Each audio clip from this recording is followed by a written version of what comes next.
Risk insurance అయితేనేమి, వీటి నేపథ్యంలో 1.45 crores వాళ్ళకే రావాల. ఆ తర్వాత కంపెనీనే మరో 25 లక్షలు ఇస్తూ ఉంది. అది కూడా విశాఖపట్నం స్టీల్ ప్లాంట్ కంపెనీయే ఇస్తూ ఉంది. కేవలం ప్రైమ్ మినిస్టర్ రిలీఫ్ ఫండ్ కింద కేవలం 2 లక్షల రూపాయలు అదనంగా ఎక్స్గ్రేషియా కింద వస్తూ ఉంది. రాష్ట్ర ప్రభుత్వం నుంచి 0 రూపాయి అంటే రూపాయి కూడా ఇవ్వడంలే.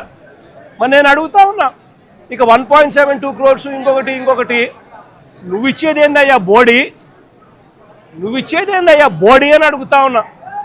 వాళ్ళకి రావాల్సిందే, వాళ్ళ హక్కుగా వాళ్ళకి రావాల్సిందే వాళ్ళకు వస్తూ ఉంది. వాళ్ళకి అది ఇస్తూ ఉన్నారు, అది వాళ్ళకి ఇస్తూ ఉన్నారని మీరు చెప్తా ఉన్నారు. ఇది నిజంగా ధర్మమేనా, న్యాయమేనా అడుగుతా ఉన్నా. ఇదే విశాఖపట్నంలో ఇంతకుముందు మా హయాంలో ఇలాంటి ఒక దుర్ఘటన జరిగితే అక్కడ కూడా మనుషులు చనిపోతే ఎంతమంది చనిపోయినారు? ఎల్జీ పాలిమర్స్లో అప్పట్లో కూడా ఒక దుర్ఘటన జరిగి 14 మంది అప్పట్లో చనిపోయిన ఘటన జరిగితే రాష్ట్ర ప్రభుత్వం ఎలా స్పందించింది? వెంటనే ముఖ్యమంత్రి ఇక్కడికి వచ్చి, అంటే జగన్ ఇక్కడికి వచ్చి ఏకంగా కోటి రూపాయలు చనిపోయిన కుటుంబాలకు ఇచ్చి ఆదుకున్న పరిస్థితులు బహుశా దేశ చరిత్రలో ఎక్కడా కూడా జరగలేదేమో.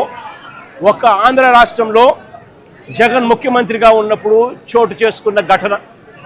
ఏకంగా ₹1,00,00,000 వాళ్ళకి ఇచ్చి ఆ కుటుంబాలకు తోడుగా ఉండి ఆ వాళ్ళ సభ్యులు చనిపోయిన వాళ్లకు ఉద్యోగాలు కూడా మళ్ళీ ఆ కంపెనీలో ఇచ్చేట్టుగా వైఎస్ఆర్సీపీ ప్రభుత్వం అప్పట్లో అడుగులు ముందుకు వేసి చేయించింది. నేను అడుగుతా ఉన్నా, ఈరోజు ఈ ప్రభుత్వం, చంద్రబాబు నాయుడు గారి ప్రభుత్వం స్పందిస్తూ ఉన్న తీరు నిజంగా ఎంత అన్యాయంగా ఉంది అని ఒక్కసారి మనస్సాక్షిని అడుక్కోండి మీరు అని చెప్పి నేను కోరుతా ఉన్నా. ఈ ప్రభుత్వాన్ని గట్టిగా డిమాండ్ చేస్తూ ఉన్నాం. వాళ్ళకి రావాల్సింది వాళ్ళకి ఇప్పించడంలో నీ గొప్పతనం ఏమీ లేదయ్యా. వాళ్ళకి రావాల్సిన ₹1,72 లక్షలు ఏదైతే ఇస్తా ఉన్నారో, ₹1,45 వాళ్ళకి రావాల్సింది ఏదైతే ఇస్తా ఉన్నారో అది గొప్పతనం. నీ గొప్పతనం ఏమీ కాదు. కంపెనీ నుంచి కేవలం ₹25 లక్షలు మాత్రమే ఆ ఎంప్లాయీస్కు వస్తూ ఉంది. ఈ నేపథ్యంలో నేను చెప్తా ఉన్నాను, అయ్యా అప్పట్లో వైసీపీ ప్రభుత్వంలో ఉన్నప్పుడు ఏ రకంగా అయితే ₹1,00,00,000 ప్రతి కార్మికుడికి ఇచ్చి తోడుగా ఉన్న నేపథ్యం పరిస్థితులు ఏ రకంగా జరిగాయో అదే మాదిరిగా ప్రతి ఎంప్లాయీకి మేము ఇంతకుముందు చేసి చూపించినాం. మేమేదైతే చేసి చూపించినామో అదే మిమ్మల్ని కూడా చేయమని అడుగుతా ఉన్నాం. మేమేమి ఎక్కడా కూడా అన్యాయంగానో లేకపోతే మేము చెయ్యనిది మిమ్మల్ని చేయమని చెప్పి అడగడంలా మేమేదైతే చేశామో అదే చేయమని అడుగుతా ఉన్నాం. వెంటనే వాళ్లకు ఈ ₹1,45,00,000 అదనంగా వాళ్ళకి ఏదైతే వస్తూ ఉన్నదో దాంట్లో నీ ప్రమేయం ఏదైతే లేదో వాళ్ళకు సంబంధించిన group insurance, provident fund, gratuity, risk insurance ఈ రూపేణ వాళ్ళకు వస్తూ ఉన్న ₹1,45,00,000 ఏదైతే వస్తూ ఉందో దానికి అదనంగా మరో ₹1,00,00,000 ఖచ్చితంగా వాళ్ళకి ఇవ్వాలి. వాళ్ళ కుటుంబ సభ్యులకు కూడా అదే మాదిరిగా ఉద్యోగాలు కూడా వెంటనే ఇవ్వాలని కూడా కోరుతా ఉన్నాం. అదే మాదిరిగా నా పక్కన చెల్లి భాగ్యం ఇక్కడే ఉంది. వాళ్ళ కుటుంబం కూడా ఇదే మాదిరిగానే సంవత్సరం 14 నెలల కిందట 14 వాళ్ళ భార్య ఇక్కడే ఉంది. 1/4/2025లో చనిపోయిన పెంటయ్యన్న కుటుంబానికి కూడా ఇదే ప్యాకేజ్ కూడా వాళ్ళకు కూడా వర్తింపచేసి వాళ్ళ కుటుంబానికి కూడా ఇదే మాదిరిగానే ఆదుకోవాలి అని చెప్పి రాష్ట్ర ప్రభుత్వానికి, కూటమికి ఇద్దరికీ కూడా గట్టిగా వీళ్ళిద్దరికీ కూడా చెప్తా ఉన్నాం.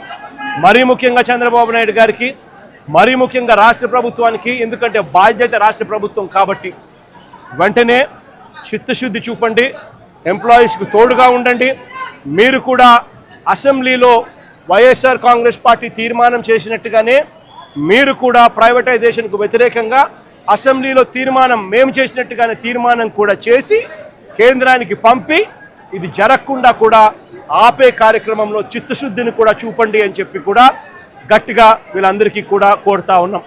ఇదొకటే కాదు, మేము ఇంత అడుగుతా ఉన్నా కూడా చంద్రబాబు నాయుడు గారి ప్రభుత్వంలో ఎక్కడైనా మానవత్వం లేక కోటి రూపాయలు ఇవ్వాల్సిన చోట వాళ్ళకు ఇవ్వని పరిస్థితి ఎక్కడైనా ఉంటే మాత్రం ప్రతి బాధితురాలికి, ప్రతి బాధితుడికి చెప్తా ఉన్నా, ప్రతి అక్కకు, ప్రతి చెల్లెమ్మకు, ప్రతి బాబుకు చెప్తా ఉన్నా, బాధపడాల్సిన పనుల కొంచెం ఓపిక పట్టండి. దేవుడి దయతో మన ప్రభుత్వం వచ్చిన వెంటనే ఒక నెల తిరక్క మునిపే కోటి రూపాయలు రాష్ట్ర ప్రభుత్వం తరఫు నుంచి వీళ్ళకి ఇచ్చి ఆదుకుంటామని చెప్పి ఖచ్చితంగా చెప్తా ఉన్నాం. అందులో మీకు కూడా ఉంటారు తల్లి, అందులో మీ కుటుంబాన్ని కూడా ఖచ్చితంగా అది వర్తింపజేసేట్టుగా కూడా చేస్తామని కూడా చెప్తా ఉన్నా. కాబట్టి అందరం కూడా మానవత్వం చూపాలి అని చెప్పి, మానవత్వం చూపుతూ ఆదుకోవాలని చెప్పి ఈ రాష్ట్ర ప్రభుత్వాన్ని గట్టిగా కోరుతా ఉన్నాం.